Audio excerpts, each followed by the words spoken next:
Like many a town or village along the coast of Italy, this small fishing town and vacation spot has an ancient heritage.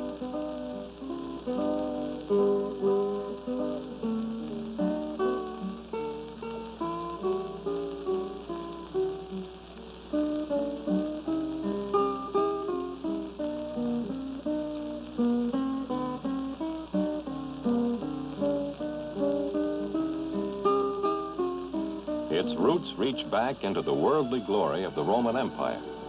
It was then, as it is now, a minor port facing out onto the Tyrrhenian Sea.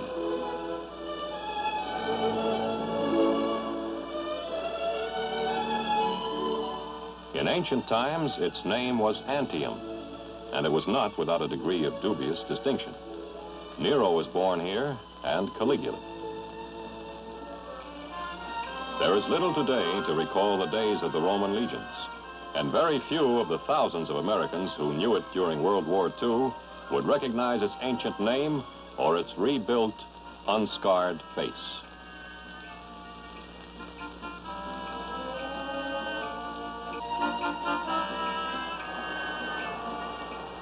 Time and peace have had nearly 2 decades to do their healing work. There has been peace, and much that is past has been mercifully lost to memory.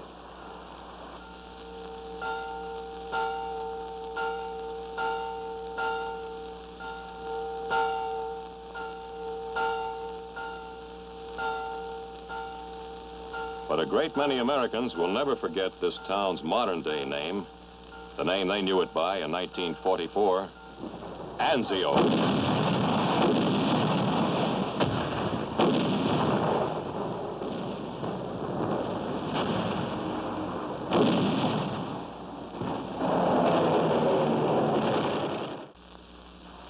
In 1943, it was one of our strategic aims to draw as many German forces as possible away from the Russian front and French coastal areas and to contain them on the Italian peninsula while liberating as much of Italy as might be possible with the means at our disposal.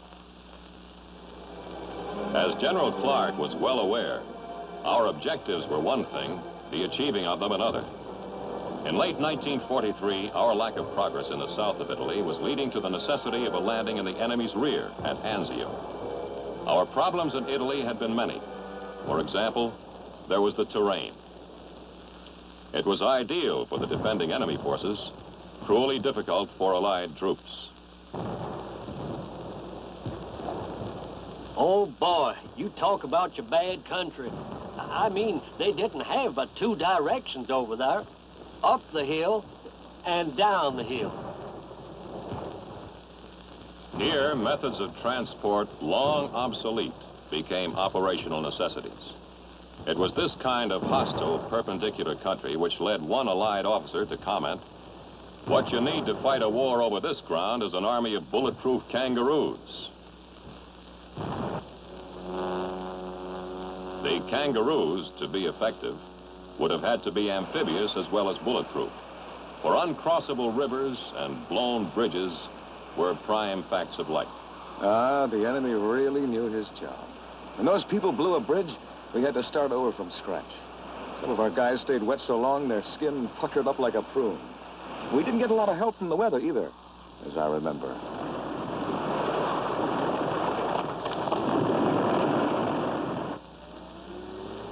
By midwinter, the Allies' advance toward Rome had bogged down.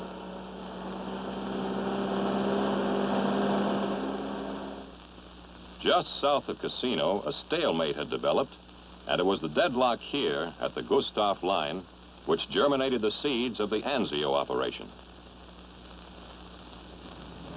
Naples, mid-January 1944. The build-up for a landing at Anzio was underway. This would be an amphibious end run, which would put a force on the beach to the enemy's rear and much too close to Rome for his comfort.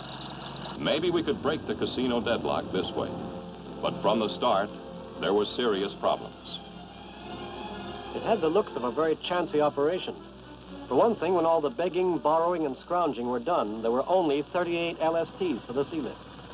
What that meant was the initial landing force was going to have to be dangerously small. 2 divisions. 2 more to come on the second trip. 6th Corps, that was us, under General John P. Lucas, drew the honor. It was a gamble for everybody concerned, but it had to be taken. By 21 January 1944, the task force was moving toward Anzio. The 2 divisions were well chosen. The British 1st Infantry had been through Dunkirk. The American 3rd had fought through Tunisia and Sicily. But at this point, all was doubt, speculation.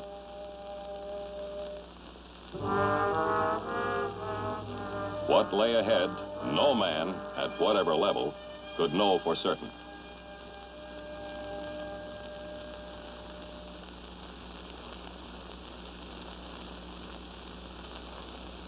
By the time it got late on the 22nd, we were already putting people on the beach. I made the Salerno landing before, and I was all set in my mind for this to be just as bad. I kept waiting for them to open up with the heavy stuff, but it didn't happen. I didn't get it. But I sure wasn't complaining. Unbelievably, the landing was almost completely unopposed.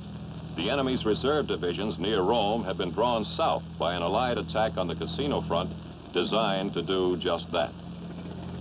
By an ironic bit of timing, the Germans had called off their 24-hour coast watch on the very night when the task force was approaching Anzio. Equally ironic was this. We had achieved complete surprise, and we didn't know it. The only real trouble we got that day was from the air.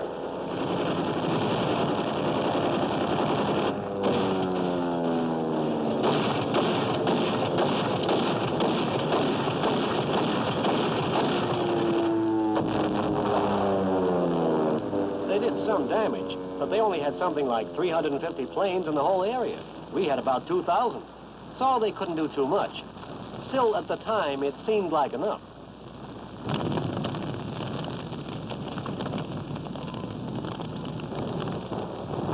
Despite harassment from the air, losses were light. The first day saw 90% of the landing forces ashore. Immediately, they began consolidating the beachhead against the enemy counterattack, expected at any moment. With his reserve divisions pulled south by the casino attack, the enemy had only ragtag fragments of units at his disposal, but he moved them up swiftly.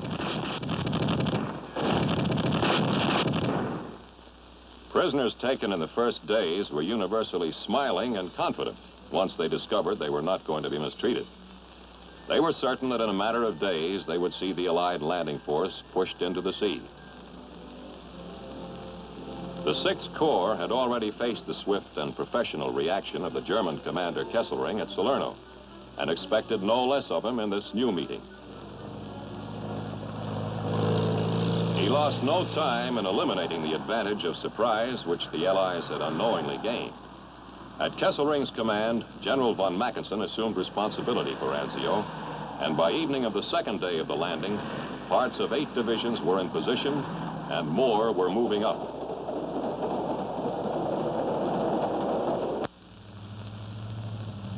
Beginning at dawn, 4 days after the first landing, the Allied force set out to push farther inland, enlarging the beachhead.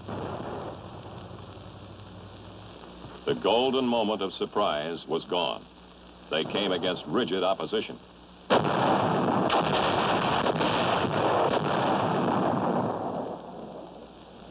It was a foretaste of things to come. In 3 days of fighting, the perimeter was extended somewhat, but the cost was high.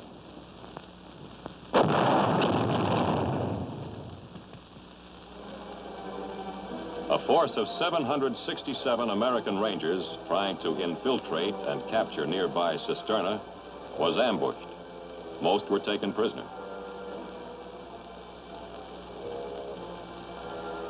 By now, the other 2 divisions of the 6th Corps had arrived, but so had the enemy. It was one of my duties as a medical officer to keep a listing of casualties for Corps headquarters. By the end of January, we had taken a total of 3,000 casualties. As a statistic, that's a straightforward figure. The mind may accept it without distress. The thing that must be remembered is this. The statistic refers to 30 times 100 human beings hurt or killed. The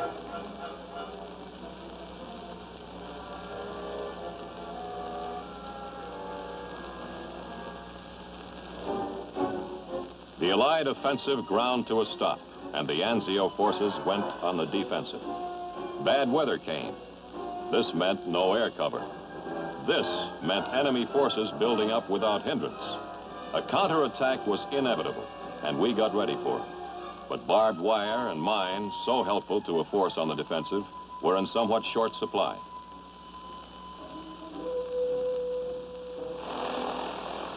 The enemy intended now to make another Dunkirk of Anzio. Swiftly, he shifted forces from northern Italy, southern France, and even the Balkans. Daily, his fighting machine was growing stronger on the ground, as casualties drew the Allied forces thinner.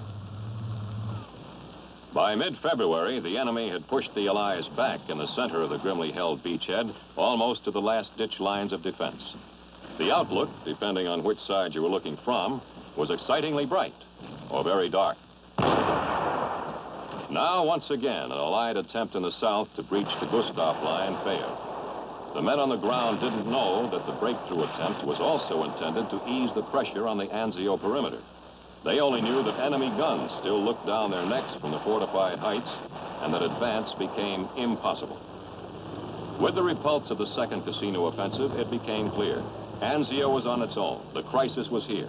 Every resource was marshaled to meet it. When the massive frontal attacks came, we met them with a hurricane of fire.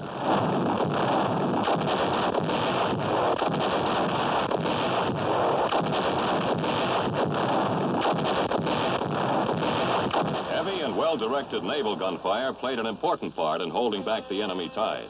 The Anzio front was so close to the sea that naval guns became infantry support weapons.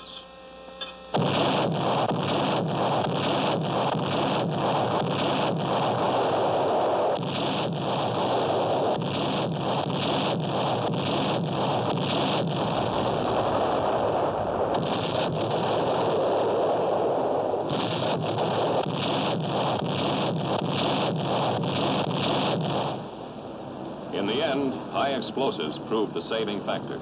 Artillery, naval shelling, and ton after ton of bombs.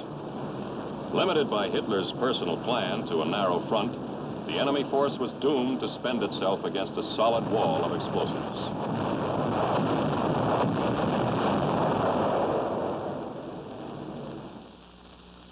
Having weathered the crisis, the 6th Corps' commander, General Lucas, received a new assignment. Assistant Commander, 5th Army. The new commander of the Anzio force was General Lucian K. Truscott, recently appointed deputy to General Lucas and former commander of the 3rd Division. What lay ahead was now up to him. This was the situation the new commander faced. He held a beachhead, but a smaller one. In the center, an ugly bulge remained, and there it stayed. The simple fact was, neither side had strength to do anything about it.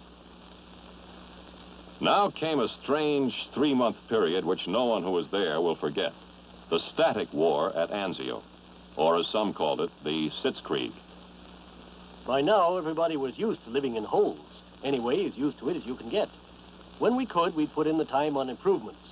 We used to say we had all the comforts of home, provided you lived in a muddy hole in the ground back home. Within the reduced area of the beachhead, there was now no corner which was out of range of enemy artillery. Like industrious moles, the Anzio forces in the field moved themselves underground. We struck it lucky. A cosy bit of a cave it was, no digging necessary. It was already occupied, as you might say, but we got on fine with the former tenants because they were very quiet. I wrote the missus not to worry about me. I was spending all my spare moments in the ruddy museum. Still, it wasn't all the cooks to her. There was always work to be done.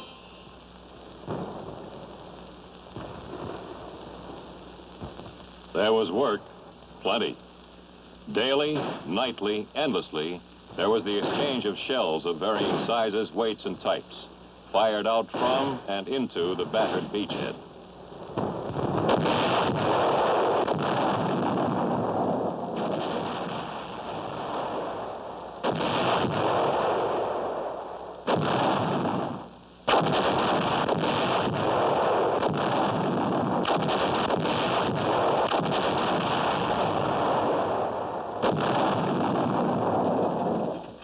I don't know. Sometimes you gotta get a different slant before you really see a thing. Like, you know what I mean. I heard the guns going every night.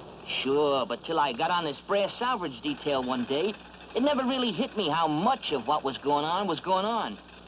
It made you wonder how there was any mountains left, much less, little stuff like houses and people. I tell you, you should have seen all that brass.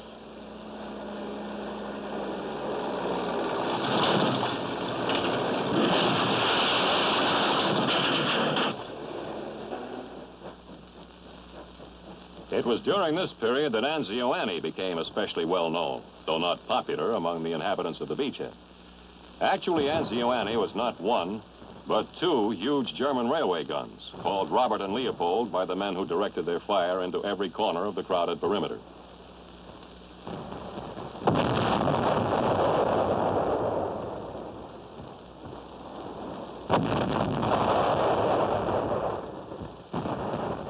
There were no rear areas at Anzio. Wherever you were, if you were above ground, you could be reached by artillery. That's why you could find a strange pipe sticking about at the driveway of an Italian villa. A breather pipe, an air vent. And with the aid of the Corps of Engineers, our headquarters at Anzio went underground.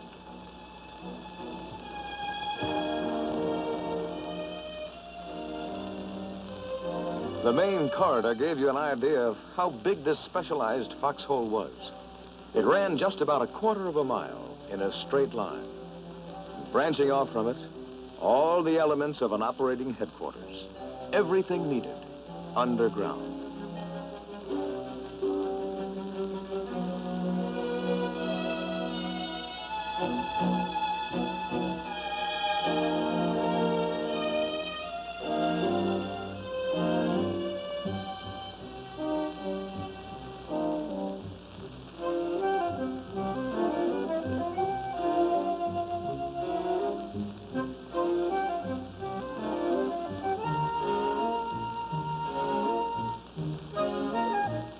Railway tunnels, natural caves, all were put to use and glad to get them. What with bad weather, shellings, and air raids, there was a lot to be said for underground living at Anzio. Another constant reality of the beachhead was the endless patrolling, probing, raiding.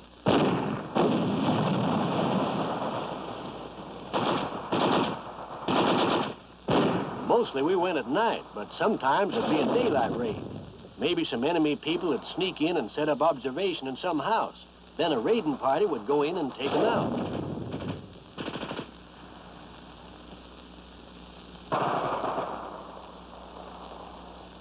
It was a regular thing. You didn't get used to it, but at least you got where you understood what you were doing.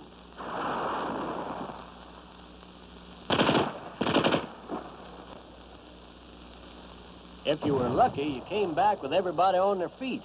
If there was a good part, that was it, when everybody came back standing up.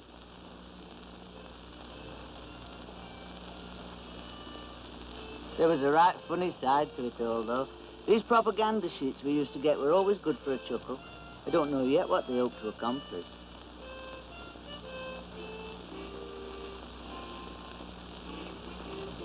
As time went on, there were days when it seemed like it was my dad's war all over again. Trenches, no man's land and all that. Quite often in the day, things would be so quiet you could hear small, distant sounds across the field.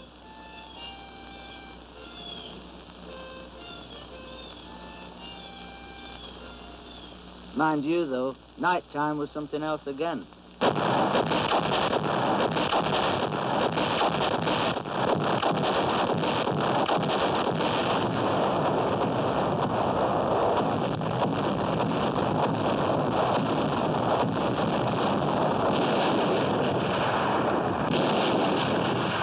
One night in the bay, an ammunition ship was hit.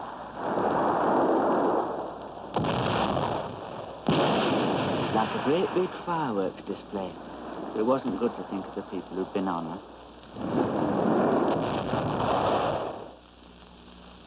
After our field hospital had been bombed and shelled a few times, we decided to take steps. We couldn't go entirely underground, so we did the next best thing, and built strong revetments into which the tents could be put. We nurses helped where we could. It was a huge job, but it was necessary. We'd been shelled so often, we came to be called Hell's Half Acre. In fact, some line soldiers would actually hide small wounds, rather than risk being sent over here. I'm not making this up. It actually happened.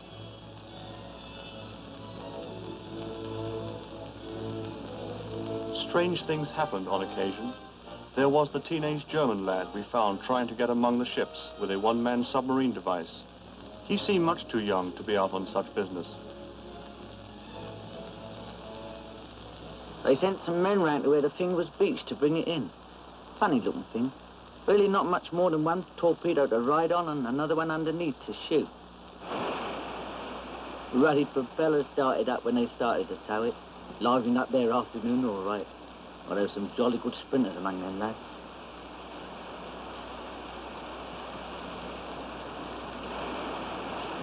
In the end, nothing happened at all.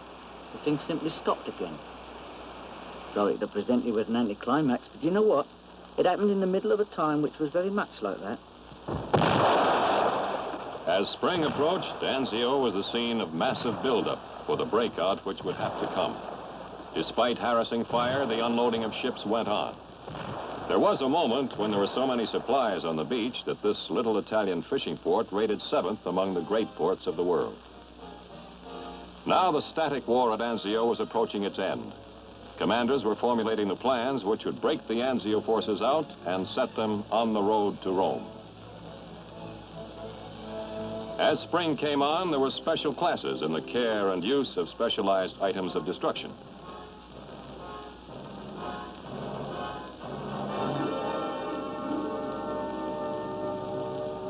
Rehearsal for the real thing. Near Anzio, a group of American commanders gathered to witness a demonstration. The 3rd Division Commander, General Iron Mike O'Daniel, gave a graphic description to General Clark. As well he might, since it was a device of his own inventing which the officers had come to see. The old man called it a battle sled, and that was pretty accurate. All it was, you had a bunch of foxholes, only they were steel, and rigged up for towing behind a tank. That way, a squad of guys could stay in their holes for cover and move up at the same time. It's pretty neat. It never caught on, but in my book, it was a good idea.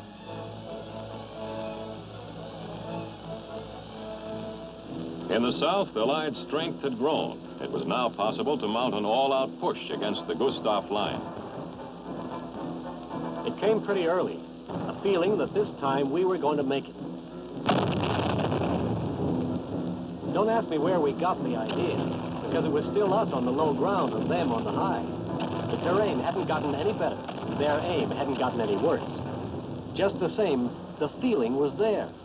This time, we were going to make it.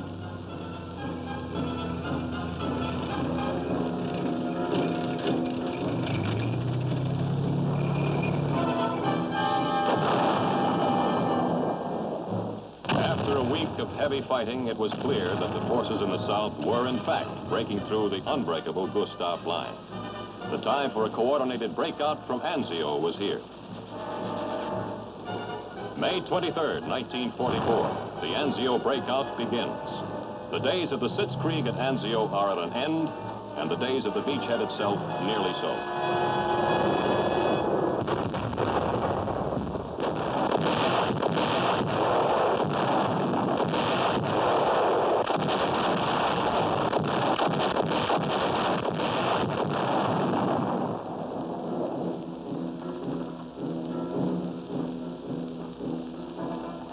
Coming out over ground where both sides had been planning all sorts of little surprises for each other. You had to take it slow and watch your step. So it started slow, but at least we were moving at last.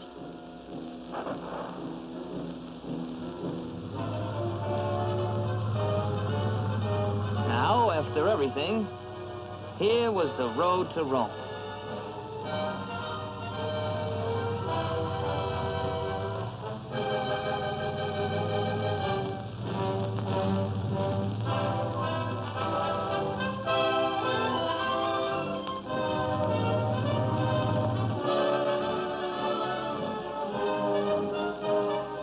By June 4th, 1944, American troops were entering Rome.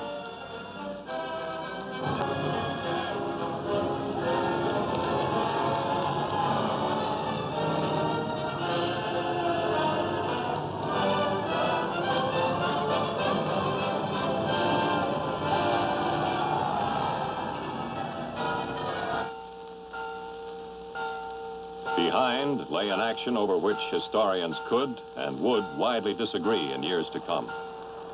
On the battered beachhead, our men had learned much. And perhaps the enemy had learned something too. He had done his best and his worst against the Americans and British at Anzio. And it had not been enough.